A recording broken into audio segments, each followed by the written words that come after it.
Olá, minha amiga, meu amigo, hora do nosso encontro, nesta quinta-feira, dia 29 de maio.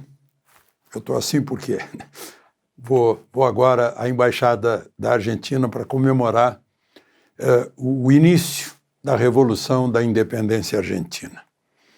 A data da festa é 25 de maio, foi comemorada em São Paulo, hoje na Embaixada em Brasília. Mas, ainda falando sobre diplomacia, a diplomacia brasileira perdeu um grande embaixador, um grande diplomata, o Marcos Azambuja. Eu não cheguei a ver, lá na biografia dele não aparece Roma, mas eu estava na Piazza Navona e eu vi alguém gritando pelo meu nome.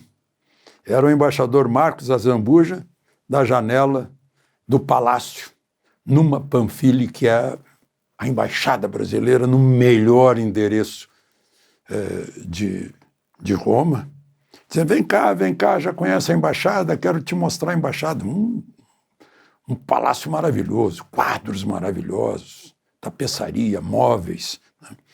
E aí eu disse para ele, embaixador, eu estou de tênis e de bermuda. Não, entra, vou ensinar você, vai dar uma volta ali, entra por uma porta. E uma determinada porta, e lá fui eu, para conhecer o palácio, que é a Embaixada Brasileira. A Embaixada dos Estados Unidos fica lá, lá perto já do parque, lá em outro endereço. O endereço mais nobre é da Embaixada Brasileira. Né? Bom, e num dia como hoje, 1453, segundo os historiadores, acabou a Idade Média. Foi a queda de Constantinopla, fim do Império Romano, que começou com Constantino, né? A cidade de Constantino, Constantinopla, Nópolis. Virou Constantinopla, hoje é Istambul. 1453, e aí já estava surgindo na Itália a Renascença. Bom, vamos em frente, então, com os assuntos de hoje. De novo, Washington sendo notícia aqui no Brasil. Não esqueça de se inscrever e ao final de deixar o gostei ou não gostei.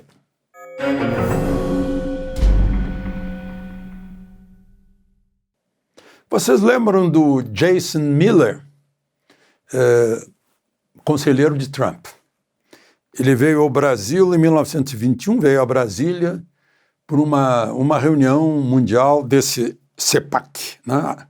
Conferência da Ação de Política Conservadora.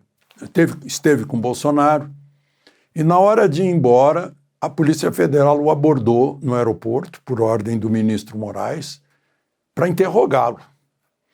E ele, argumentando que não sabia por que razão estaria sendo interrogado um cidadão americano, nada respondeu. Embarcou e voltou para os Estados Unidos. Pois agora ele está dando o troco. Ele postou no X, e parece que Moraes não está mais no X, o anúncio do secretário de Estado de que os que não obedecem à liberdade de expressão com cidadãos americanos não poderão entrar nos Estados Unidos. E aí ele disse, sugiro, compartilhe com quem, e pergunta, com quem vem de imediato à sua memória quando ler isso? E eu começo. Olá, Alexandre. E não é comigo. O interessante disso é que fica a dúvida, provoca um exame de consciência.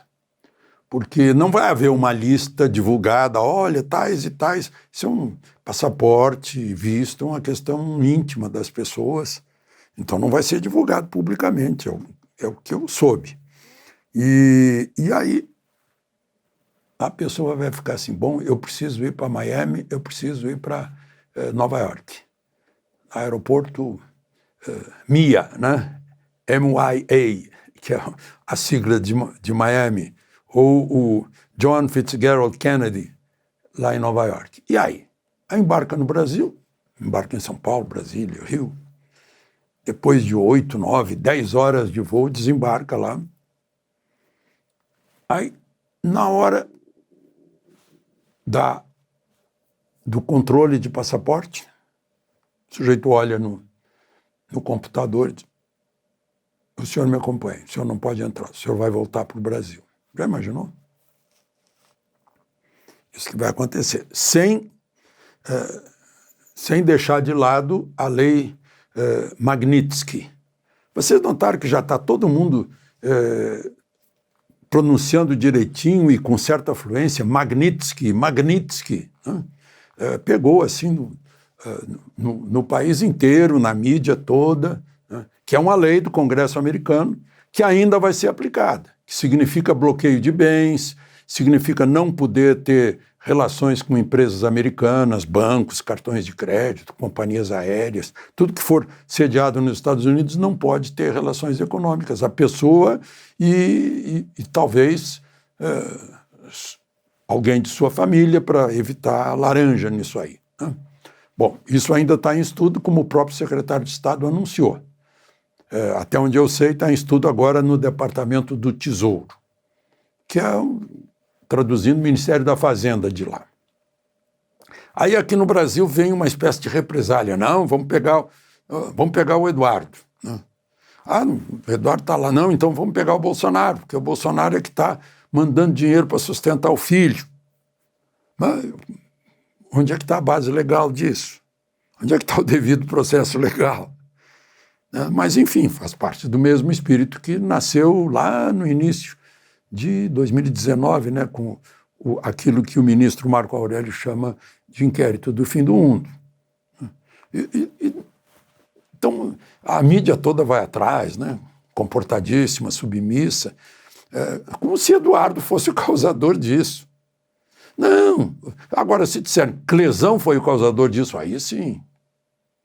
Porque o Clesão morreu em circunstâncias parecidas, similares com a daquele que deu origem à lei Magnitsky, o Sergei Magnitsky, que morreu na prisão. Aqui na Papuda, segundo a defesa, a segunda família do Clesão, muitas vezes se pediu, né, que ele fosse atendido, de atendimento médico, hospital, domiciliar para se tratar, e ele morreu, não foi atendido. O que é isso? É o que fala a lei Magnitsky, direitos humanos. Fora a multidão de pessoas que foi aprisionada e está sendo julgada coletivamente, né? Então aí também, aí vão ser dados nomes certamente nessa lista. Bom, enquanto isso, Lula está no Nordeste, parece campanha eleitoral, ele só fala em voto, só fala no Bolsonaro, né? Vejam só, e ele fez 2 confissões. Eu sei que teve uma que precisaria fazer uma confissão depois do que ele disse sobre Deus, né? Ele disse, Deus não deixou o sertão sem água, Deus deixou o sertão sem água porque sabia que eu ia ser presidente e trazer água para cá. Quer dizer, desde sempre, o sertão ficou sem água, Deus ficou castigando e dizendo, mas Lula vai chegar aí e vai levar água.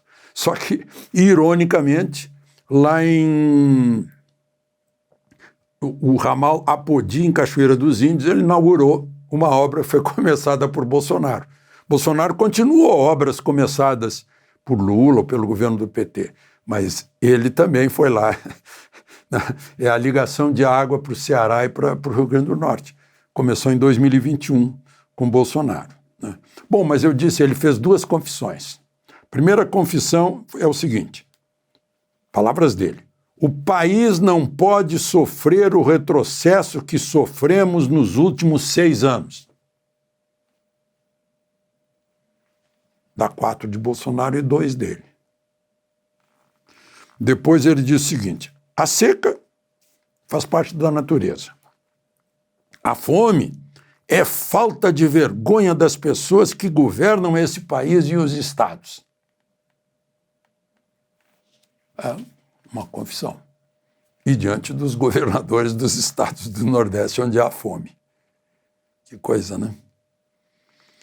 Mas ele está só preocupado com a eleição, porque ele olha para Portugal, vocês viram o que aconteceu com Portugal, né? Inclusive com votos de brasileiros, portugueses, que estão aqui no Brasil, ou de portugueses que estão no Brasil. Os votos que saíram do Brasil foram fundamentais em deixar o Chega como vice, a segunda bancada, 60 cadeiras. O socialista, pela primeira vez na história, ficou em terceiro lugar. E o centro é que está em primeiro. O centro tem 90, se não me engano, eu anotei aqui. O centro tem 91 deputados. O Chega tem 60 e os socialistas têm 58. São 230 cadeiras. Então é isso por hoje. De Brasília, Alexandre Garcia.